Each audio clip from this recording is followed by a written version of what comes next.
There exists within you a quality you may not fully comprehend, yet it shapes every interaction you experience. It is the uncommon resonance of the authentic empath. And I must clarify, this is not simply a blessing of heightened feeling, as poetic descriptions might suggest. At its origin, it is a wound that has been alchemized into perception. It is the shadow forged into sight. If you are present with me now, it is because existence has carved a channel in your soul deep enough to allow the currents of the unconscious to move through you. We often consider empathy a virtue, a divine benevolence. And in a sense, it is. Yet beneath this luminous facade resides something more ancient, something archetypal. The legacy of the wounded healer, the echo of Chiron, who could not cure his own injury, yet intimately knew the agony of every being. This is what you bear, and it is both a benediction and a caution. When I speak of resonance, I do not refer merely to a poetic halo of character. I speak of that subtle psychic atmosphere, the energy that envelopes you when your interior and exterior worlds are in alignment with the deep unconscious. Most individuals live as if clad in dense armor. Their minds are sheathed in rigid attitudes, their hearts barricaded behind walls of fear and persona.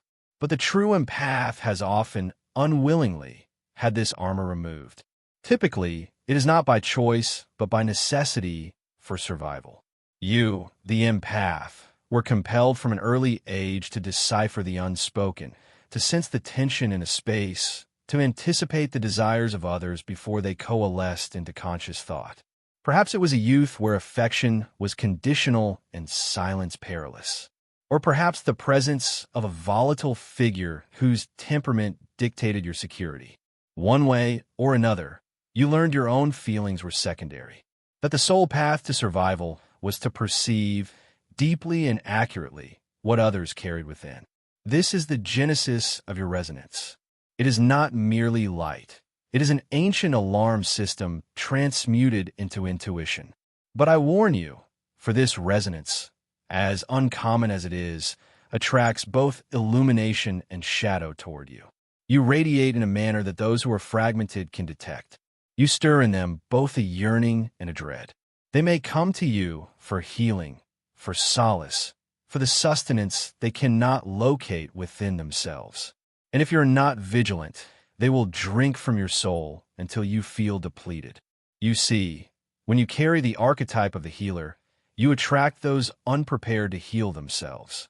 And herein lies the peril. Empathy, if unconscious, becomes a prison. It binds you to the suffering of others until you can no longer distinguish where they end and you begin. The unconscious communicates through symbols, through dreams, through peculiar encounters that seem fated.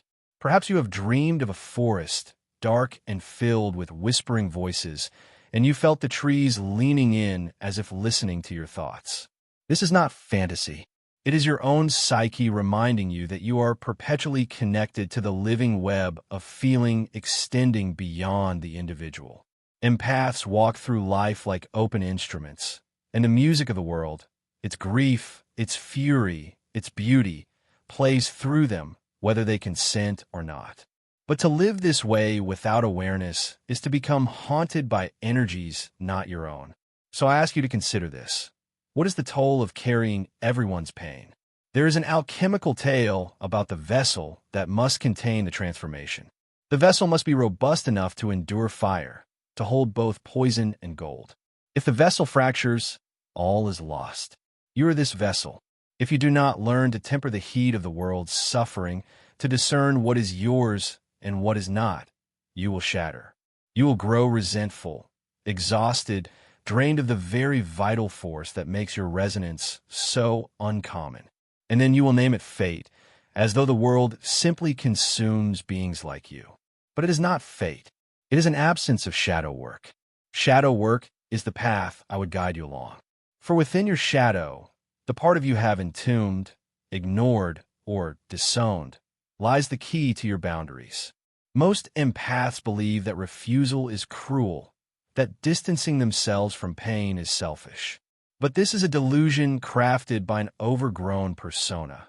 the mask of the good one, the self-surrendering one who must always give.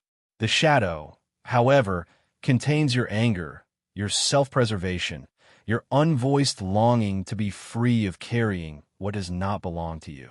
To become whole, you must allow this shadow to breathe. You must let the dark forest in your dreams speak, not as a menace, but as a guide. I once said the greatest privilege of a lifetime is to become who you truly are.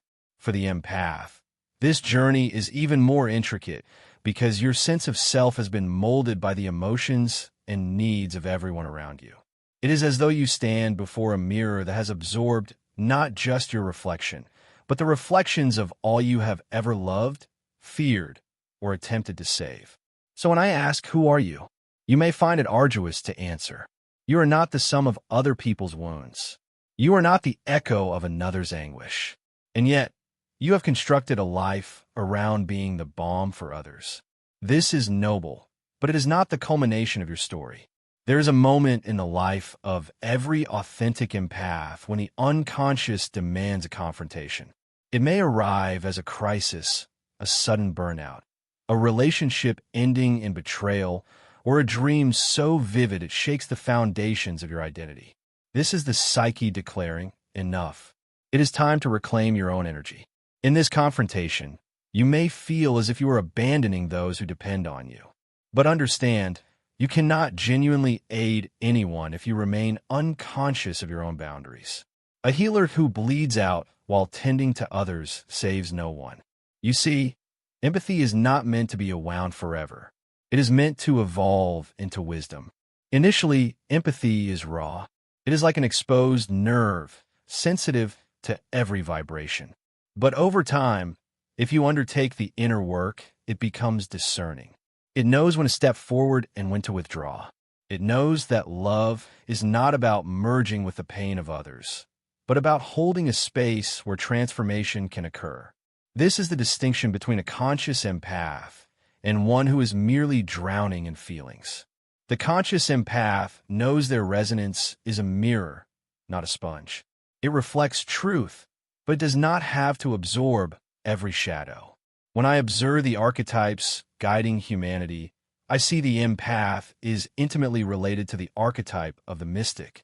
The mystic feels the pulse of the world because they have journeyed into their own depths and returned with the understanding that all souls are connected. But this understanding does not lead them to servitude. It leads them to clarity.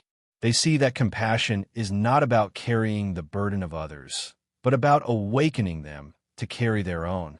And so, I urge you to cease apologizing for the boundaries you need to establish.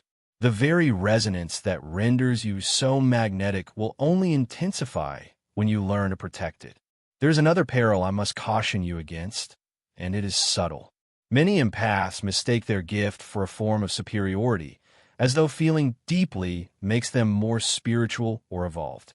This is an ego trap. True empathy has nothing to do with being better than others.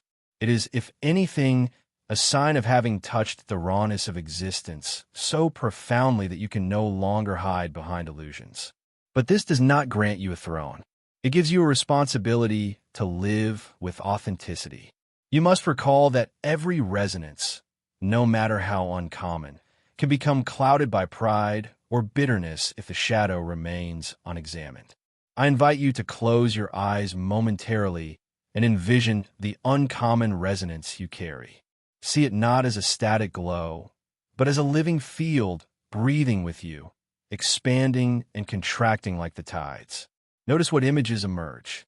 Perhaps it is a golden light, or perhaps a pale flame flickering in the dark. Whatever it is, know that it reflects both your wounds and your strength. It is shaped by every act of kindness, but also by every boundary you have ever failed to set. Your resonance is not just who you are. It is who you have allowed yourself to become. And now, as you hear these words, you have the opportunity to shape it consciously. You might believe this resonance, this field of subtle energy others sense even before you speak, is purely the result of your innate goodness. But I tell you, it is forged through fire. It is the sum of all you have endured, all you have witnessed, and all you have absorbed without comprehending why. The unconscious knows no boundaries. It does not respect the walls we erect between each other. As an empath, you were born with fissures in your walls, or perhaps they were shattered early in your life. Those fissures became windows through which the energies of others poured into you. At first, this feels overwhelming. You wonder why a crowded room depletes you, why the sorrow of a stranger lingers in your chest as if it were your own. You wonder why certain individuals leave you feeling hollow while others fill you with vitality. This is because your psyche is like a harp. Every vibration from the outer world resonates with your strings, whether you choose it or not. But here lies the deeper truth. The uncommon resonance of the authentic empath is not merely receptivity. It is alchemy. It is the unconscious capacity to transform pain into understanding, to turn someone's unspoken suffering into a sense of connection that heals. However, alchemy requires fire, and fire consumes.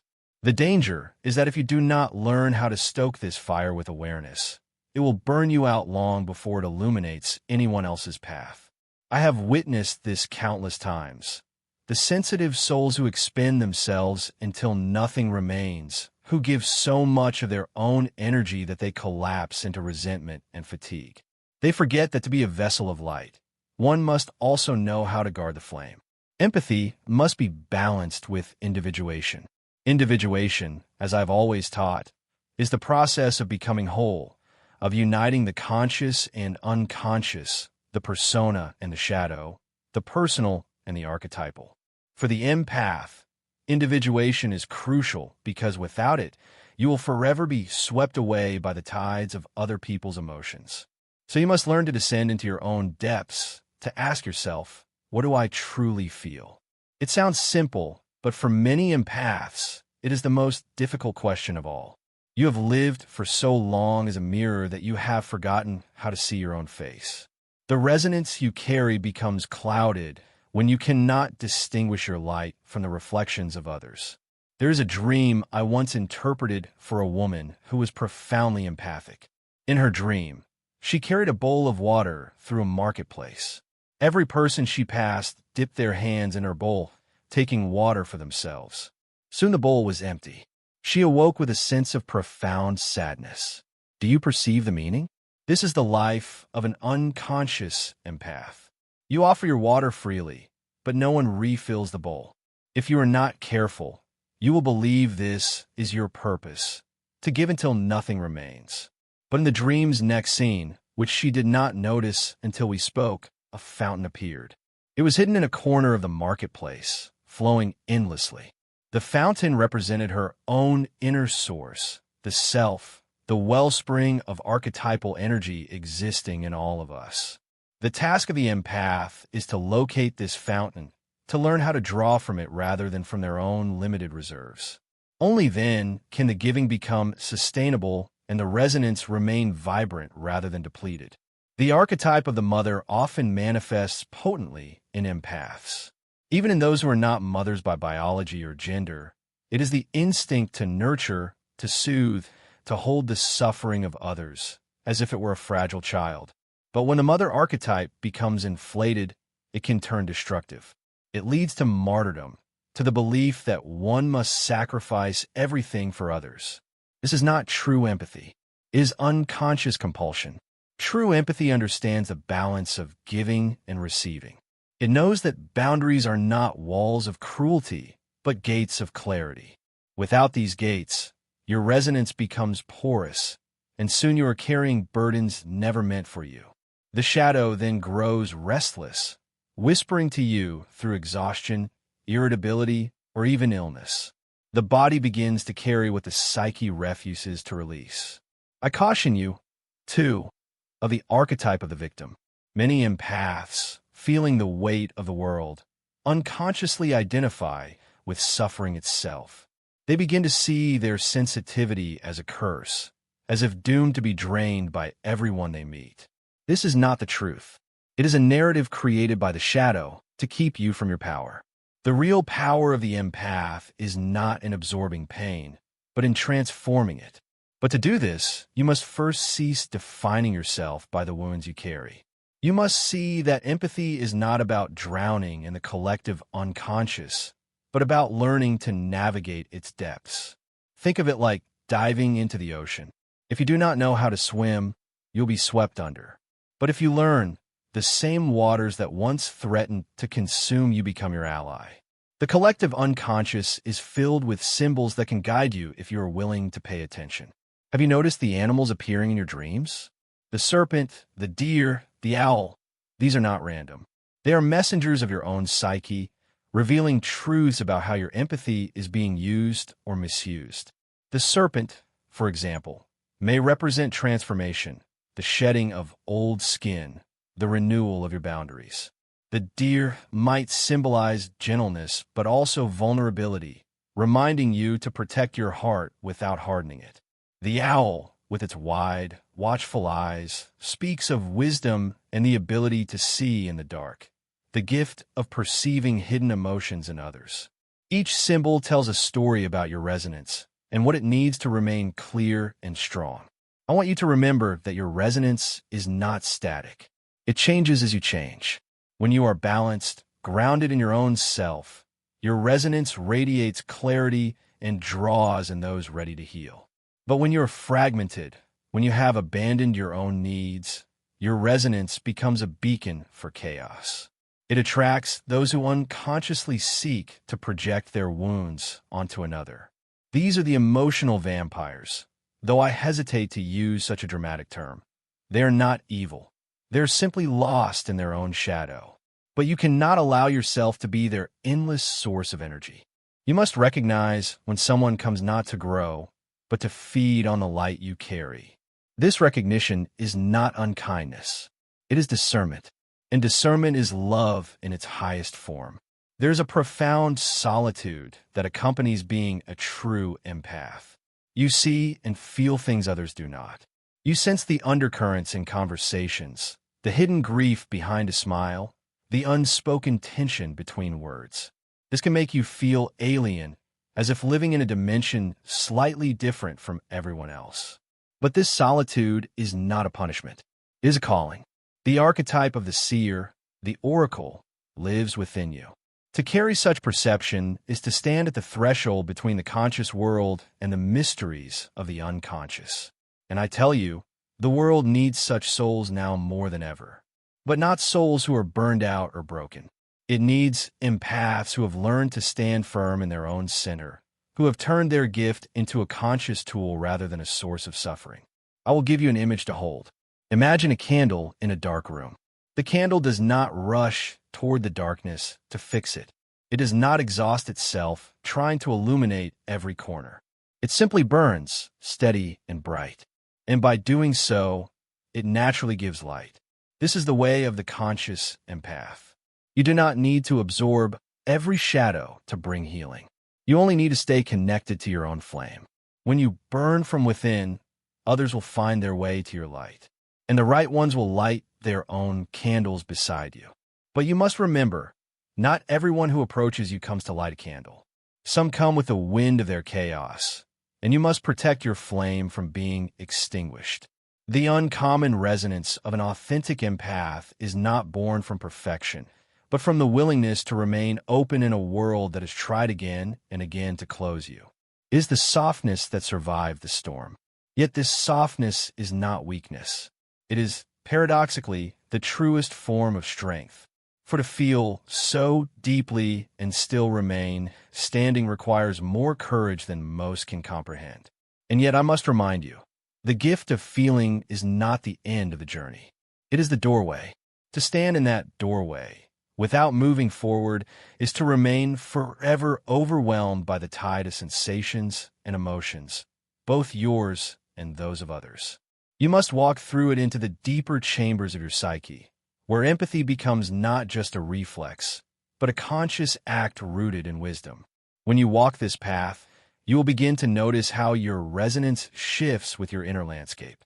When you are consumed by the unprocessed emotions of others, your resonance becomes heavy, like a fog. People may still be drawn to you, but what they feel is confusion rather than clarity. They sense the unresolved pain you carry and unconsciously mirror it back to you. This is why unhealed empaths often find themselves surrounded by chaos, trauma, or relationships that feel one-sided. The psyche is always teaching through reflection. If you're drowning in other people's shadows, life will continue to send you mirrors of that entanglement until you awaken.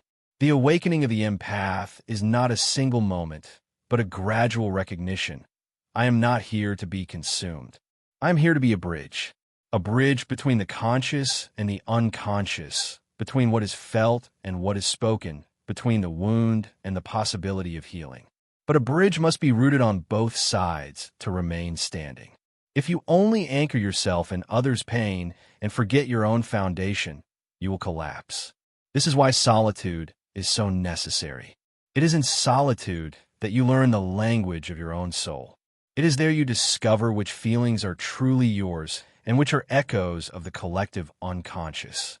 The collective unconscious is a realm of archetypes, of patterns shaping all human behavior. When you feel someone's sadness, rage, or longing, you are not merely sensing the individual. You are touching an ancient river flowing through all of humanity. This is why the feelings of others can seem so overwhelming. They are archetypal, primal. But remember, you're not meant to carry the river. You're meant to learn how to let it flow through you without drowning. This is where symbols become your allies. Symbols are the language of the unconscious. When you dream of a storm, it is not merely a weather event. It is the turbulence of emotions, the collective energies seeking release. When you dream of a child, it may not be about an actual child, but about the innocent part of yourself longing to be protected and seen. Pay attention to these symbols. Your dreams, your sudden inner images, even the patterns you see in the world around you are all messages from your deeper self. The empath's resonance is naturally attuned to these messages, but without awareness, they can feel like chaos. With awareness, they become guidance. When you sense the heaviness of another person's energy, ask yourself, what is this teaching me about my own shadow?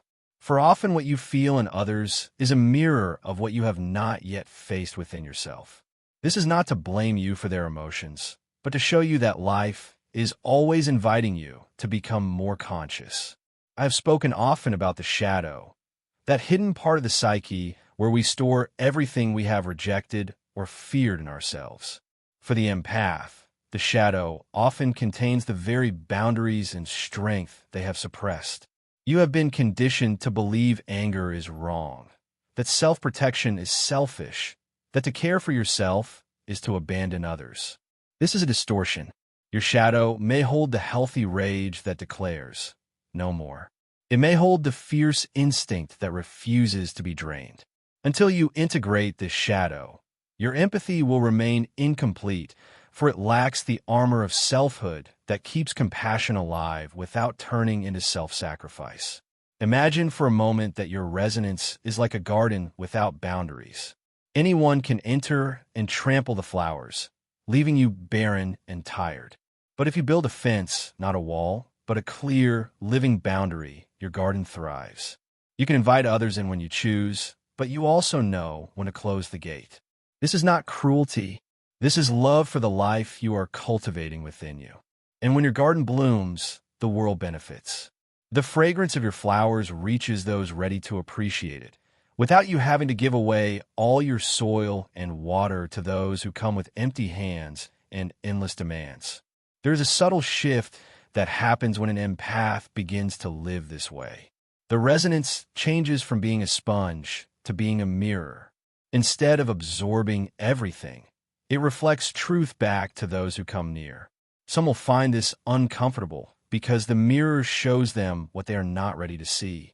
They may project their shadows onto you, blaming you for what is really their own inner turmoil.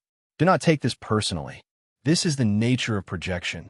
The key is to know yourself so well that these projections cannot take root in you. When you stand firm in your own center, their shadows pass by like clouds, unable to block your light. This is not to say empathy becomes detached or cold. On the contrary, it becomes warmer more authentic. When you're no longer entangled in everyone else's emotions, you can truly listen. You can hold space without losing yourself. You can offer compassion without resentment. This is what I call conscious empathy. It is empathy refined through the fire of self-awareness.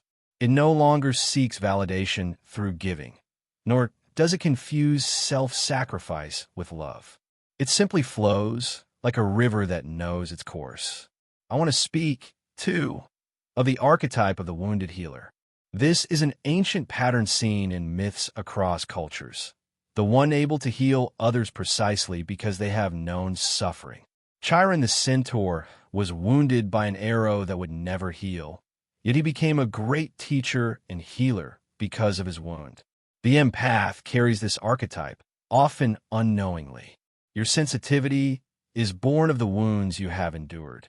But the danger is you may remain identified with the wound, believing your purpose is to bleed for others. This is a misunderstanding of the archetype. The wounded healer does not heal by being perpetually broken. They heal by transforming their wound into wisdom, by turning their pain into a source of insight and compassion.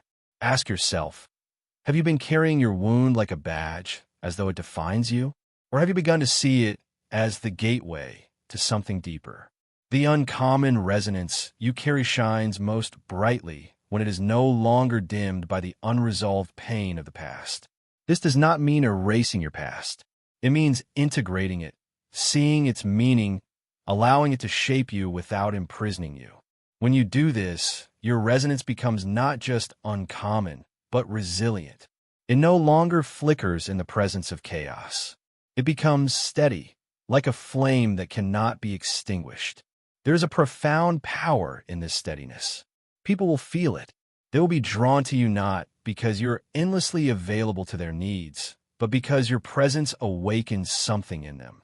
They will sense you have walked through fire and emerge whole. Some will seek to take this power for themselves. But you will recognize this now and guard your energy with discernment. Others will simply feel inspired, as though being near you reminds them of their own capacity for light. This is the true purpose of your gift, not to save everyone, but to awaken them. There comes a time when the true empath must stop fleeing from their own reflection. You have spent so much of your life gazing into the emotions of others, feeling their joy and sorrow, as if it were your own, that you may have forgotten how to stand still and face yourself. But you cannot fully comprehend the resonance you carry until you see its source. And its source is not outside of you. It is within, in the quiet depths of your own unconscious, where your true self waits like a hidden treasure buried beneath the layers of who you were told to be. Most people live at the surface of life, unaware of the archetypes shaping their every thought and action. But you, as an empath, are constantly pulled into the depths, sensing what others cannot name. This is both your gift and your challenge. You have a natural connection to the collective unconscious, that vast ocean of symbols, instincts, and forgotten truths belonging to all humanity. When you feel someone's pain, you are not merely feeling them as an individual. You are touching a universal wound, a pattern existing since the dawn of time. That is why your empathy often feels so overwhelming. You are not just carrying one person's story, but the resonance of countless stories layered into the fabric of your soul. And yet, your task is not to drown in this ocean. It is to navigate it with the awareness of a dreamer who knows they are dreaming. When you dream at night, you encounter strange images, surreal landscapes, symbolic figures. At first, they may seem random or chaotic, but if you look closely, they're speaking the language of your unconscious, showing you truths you cannot see in waking life. In the same way, your empathic resonance picks up on the dream of others, their unconscious signals, their unspoken fears and desires. To master your gift, you must learn to read these dreams without losing yourself in them. I will tell you something many will not. Your resonance is not merely a passive field of energy. It is alive. It responds to your thoughts, your emotions, your unconscious beliefs. If you see yourself as powerless, your resonance contracts, and you become a magnet for those who seek to dominate or drain you. But if you see yourself as sovereign, as a being with a right to exist, to feel, to say no, your resonance expands, and you naturally repel those who come with ill intent. This is why inner work is so vital for the empath. The unconscious beliefs you carry will shape not only your life, but also the way others interact with your energy. If you secretly believe love must be earned through self-sacrifice, your resonance will broadcast that signal, and you will attract those who demand everything while giving little in return. But when you begin to shadow work, when you confront those old wounds, those buried memories, those unspoken resentments, your resonance changes. It becomes clearer, stronger, more radiant. You no longer carry the vibration of someone easy to manipulate, because you have integrated the parts of yourself that once made you vulnerable. This is not about becoming hard or cold. On the contrary, it is about becoming whole. Wholeness is the true power of the empath. When you are whole, you can feel deeply without being consumed. You can love without losing yourself. You can give without being drained, because you're drawing from an inner well that never runs dry. There's an archetype I see emerging in many empaths, the archetype of the alchemist. The alchemist takes base metal and transforms it into gold. In psychological terms, this means taking the raw material of your pain, your sensitivity, your wounds, and turning them into wisdom, into insight, into a presence that elevates those around you. But this process requires fire. It requires you to face the parts of yourself you would rather avoid. The anger, the fear, the loneliness living beneath your compassion. Many empaths fear these emotions, believing they will make them unkind or unworthy. But these emotions are not your enemy. They are the very fuel that will ignite your transformation, if you allow yourself to feel them fully and consciously. I want you to imagine for a moment that you are standing before a mirror that shows not your physical form, but your energetic self. What do you see? Perhaps you see a light flickering like a candle in the wind. Perhaps you see colors shifting and swirling, some bright, some shadowed. This is your resonance, not static, but alive, reflecting everything you have experienced. Do you notice where the light dims? Those are the places where you have given too much of yourself, where you have allowed your energy to leak out in an attempt to save others. But the beauty of this vision is that you can restore it. You can reclaim your energy by calling back all the fragments of yourself you have left in the hands of others. Close your eyes and see those fragments returning like birds flying home to the nest. Feel how your light grows stronger as you welcome them back. The empath's path is not about avoiding pain. It is about learning to see pain as a teacher. Every time you feel the sorrow of another, ask yourself, what is this teaching me about compassion, about boundaries, about my own soul? Pain is not an enemy to be fought. It is a messenger pointing to what needs to be healed. But you must remember that not every pain you feel is yours to heal. Some pain belongs to others, and your task is only to witness it, to hold space without absorbing it. This is perhaps the hardest lesson for an empath, to care without carrying, to love without losing oneself. You may wonder why you were given this gift, why you were born with such sensitivity in a world that often feels harsh and unkind. I believe it is because the world needs people who can feel. We live in a time when many have become numb, disconnected from their own hearts. Your resonance is a reminder of what it means to be fully alive, to be attuned to the subtle currents of the human soul. But you cannot offer this gift if you are exhausted, if you have allowed your sensitivity to turn into suffering. You must first learn to nurture yourself, to protect your own light. Only then can you be a true beacon for others. Think of the mystics, the sages, the healers of old. They were not simply people who felt deeply.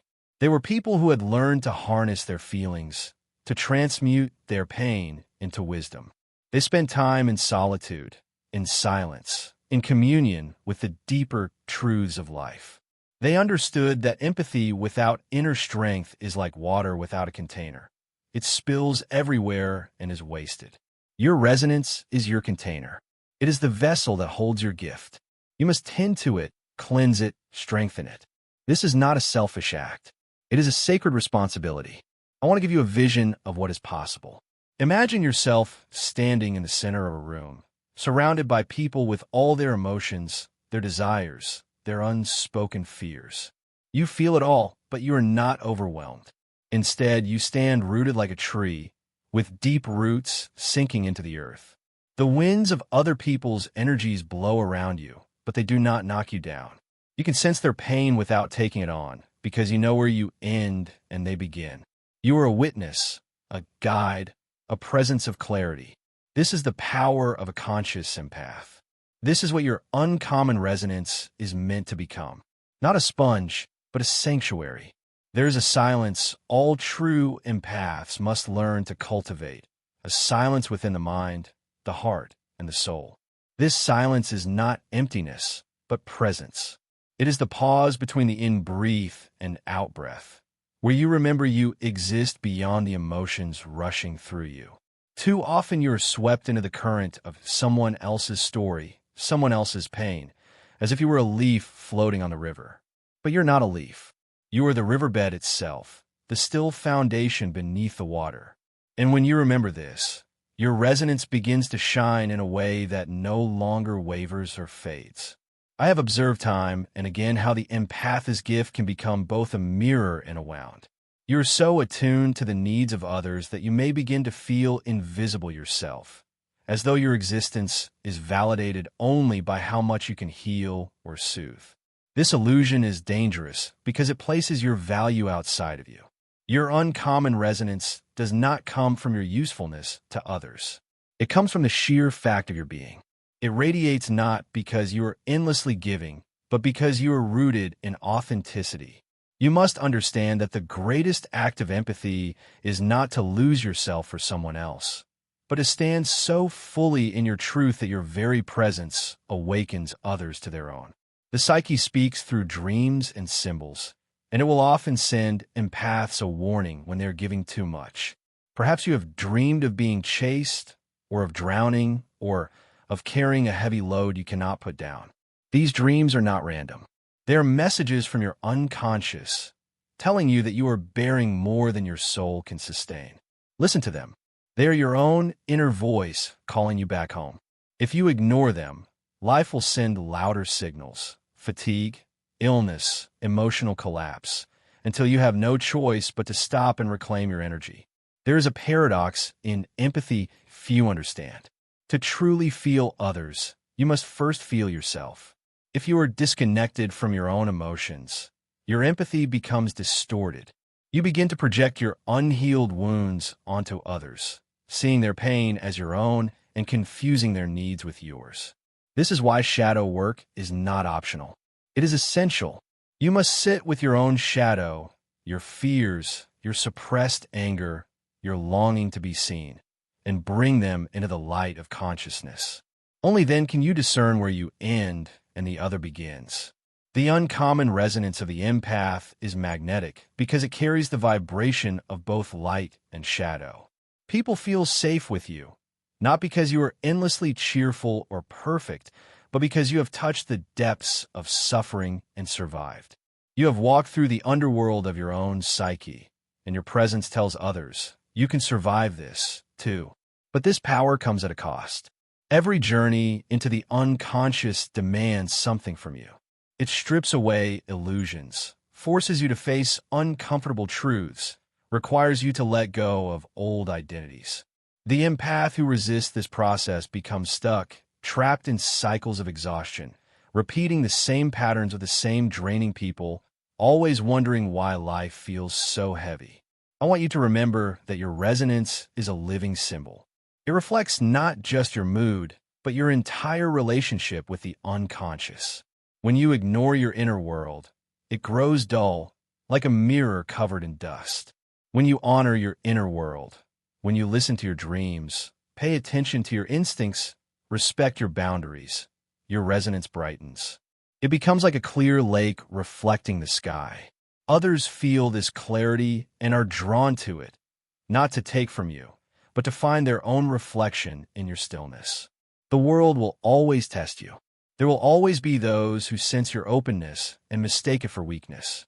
They will try to pull you into their storms, to make you responsible for their emotions. But you are not here to carry everyone's storm.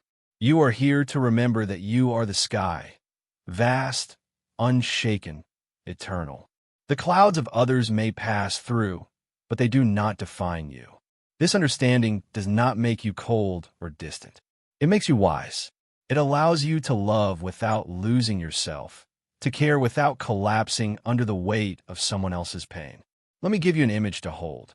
Imagine yourself as a lighthouse on the edge of a stormy sea. The waves crash, the wind howls, the ships are tossed in the dark. But the lighthouse does not run to save every ship. It stands firm, shining its light, guiding those who are ready to see. This is what your resonance is meant to be. Not a rescue ship, but a guide. Not a sponge, but a beacon. The ships that wish to find the shore will follow your light. But it is not your task to sail into the storm on their behalf. Your task is to stay lit. The empath who understands this becomes unstoppable. You no longer waste energy trying to fix what was never yours to fix. You no longer feel guilty for resting, for saying no, for choosing your own well-being. Instead, you begin to see that by protecting your energy, you are actually serving others more deeply. When you are whole, your very presence is healing. You do not need to speak or act. Your resonance does the work. People feel calmer around you, not because you have absorbed their pain, but because you have learned to stand in your own truth. In the end, the uncommon resonance you carry is not just the reflection of your empathy. It is the reflection of your journey toward wholeness. Empathy is only the beginning. The true calling is integration, to unite all the parts of yourself, the light and the shadow, the wounded child and the wise adult, the giver and the receiver. When you do this, you become more than an empath. You become a living symbol of what it means to be fully human, open yet strong, compassionate yet discerning, vulnerable yet unbreakable. So I ask you now, what will you do with this uncommon resonance? Will you continue to let it be drained by those who cannot yet see their own light? Or will you honor it, protect it, and let it shine as it was meant to, not as a sacrifice, but as a gift? The choice is yours. But remember this, the world needs empaths who are awake. It needs those who have turned their sensitivity into wisdom, who can walk into the chaos of life without losing themselves. You are such a soul, or you would not be here listening, feeling these words in the quiet of your heart. And if you ever doubt your strength, look back at all you have survived. Look at the storms you have endured, the pain you have transmuted into understanding. That is your proof. Your resonance is not uncommon because you have never been broken. It is uncommon because you have been broken, and yet you still choose to love, to feel, to see. This is the highest form of courage, and it is the essence of what it means to live a truly conscious life.